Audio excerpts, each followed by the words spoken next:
Why has China been able to develop?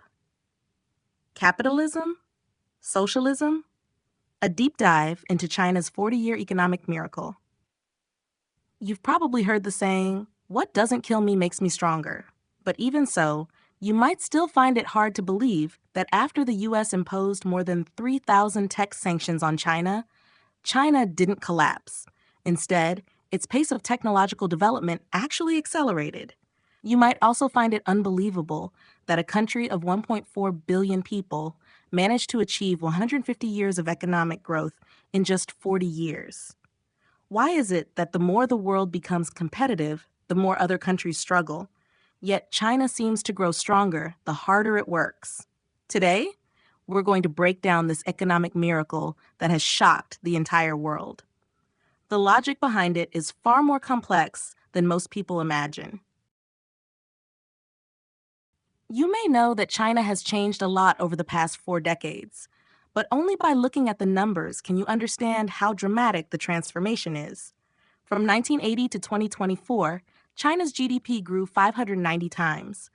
GDP per capita rose from 200 USD to 13,000 USD. 770 million people were lifted out of poverty, more than 70% of global poverty reduction. Urbanization jumped from 19% to 66%, adding 700 million new urban residents, equivalent to building another United States and Brazil worth of city population in 40 years. Exports grew 190 times, from 18 billion USD to 3.4 trillion USD. China built the largest subway system in the world, a high-speed rail network accounting for 70% of global HSR mileage and the densest skyline of skyscrapers on Earth. China now produces 30% of global manufacturing output. The US produces around 16%. China's foreign exchange reserves once surpassed the combined reserves of countries ranked 2 through 10. Despite strict internet controls, internet users grew from 0 to 1.07 billion, with 90% mobile payment adoption, vastly surpassing the US. China's R&D investment ranks second in the world, exceeding the combined total of all European countries. The middle class expanded explosively, reaching 400 million compared to about 120 million in the US. In the entire history of the global economy, no other nation has transformed from an agricultural country into the world's second largest economy, and simultaneously, the world's largest manufacturer, largest trading nation, largest middle class, largest infrastructure builder, and largest digital economy, all within 4 decades. This isn't ordinary development. This is a structural, systemic, and full-spectrum civilizational leap. Yet China's miracle is extremely hard to explain using Western economic models. China's economic rise starts with population and market size. This is the core reason many countries cannot replicate the China model. A population of 1.4 billion means an enormous labor force and vast consumer demand. Labor costs, although rising, remain far lower than in developed economies, which made China the factory of the world. The huge domestic market also provides unmatched space for innovation and trial and error. Companies like Xiaomi, Pinduoduo, and ByteDance can instantly find millions of users to test new ideas. In 2024, China's total retail sales reached 53 trillion RMB, with consumption accounting for more than 50% of GDP, allowing companies to scale without relying solely on exports.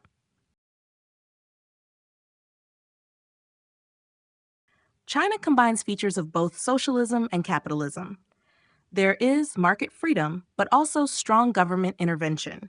The government does not run businesses to earn profits, but it does concentrate resources in infrastructure, industrial parks, technology, education, and financial support, helping companies run faster.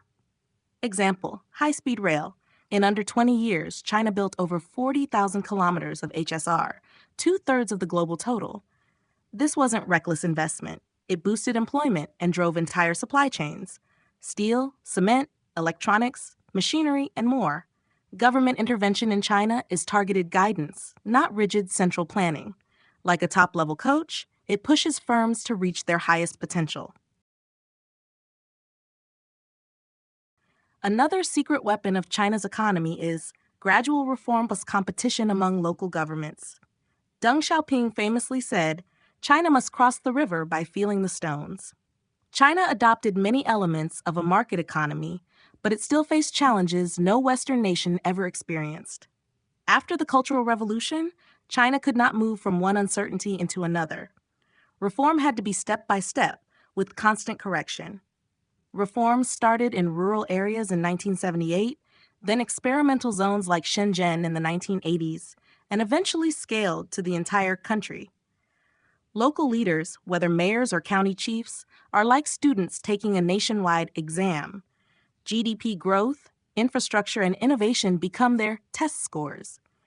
To get promoted, they must outperform other regions. This competition pushes cities to attract investment, improve business environments, and upgrade industries. Even Chinese internet users participate, arguing fiercely over city GDP rankings, which creates public pressure that rolls downhill onto local officials.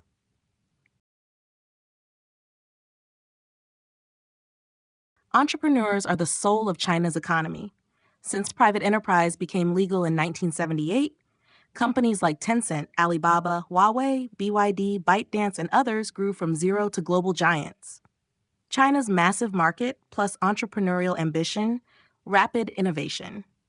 Huawei invests over 10% of revenue in R&D with more than 200,000 employees. This investment, combined with a huge domestic testing environment, gives China enormous technological advantages. From a pure economic perspective, few companies in the world can match the competitiveness of Chinese firms. Chinese entrepreneurs' drive to make money is simply unmatched.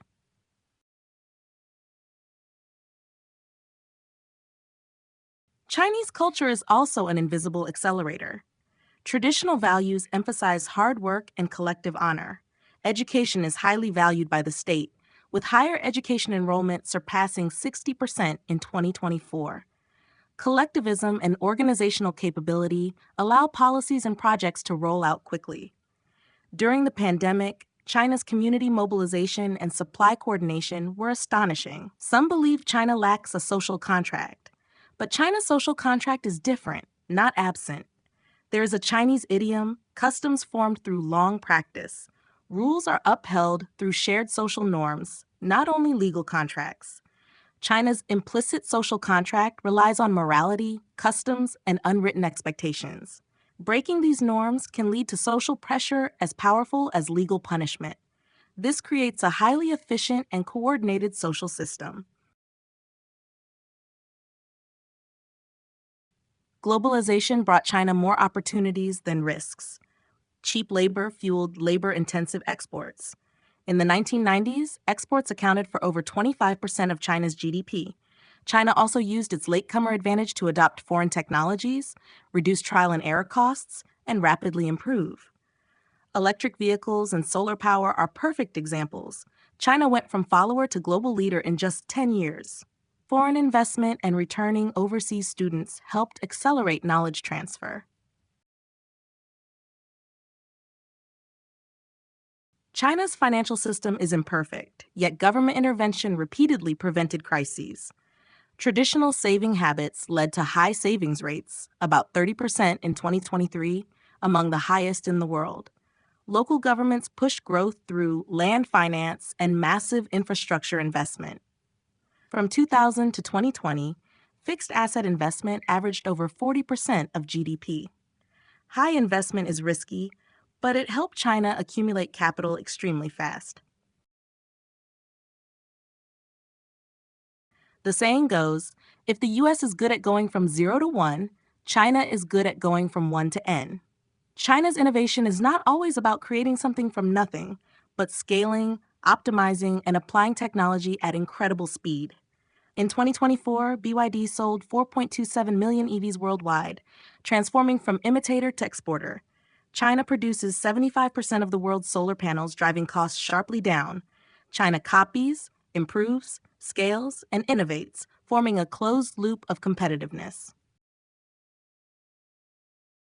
China's economic miracle can be summarized in one sentence: population advantage plus huge market plus targeted government guidance, unleashed market vitality plus competitive local governance, strong social organization globalization benefits, plus entrepreneurial spirit, the tireless effort of millions of workers. The more contradictory the system appears, the better it explains China's extraordinary growth. And once you understand this, you'll see why, in many countries, intensifying competition leads to stagnation, while in China, the same hyper competitive dynamics can still generate growth.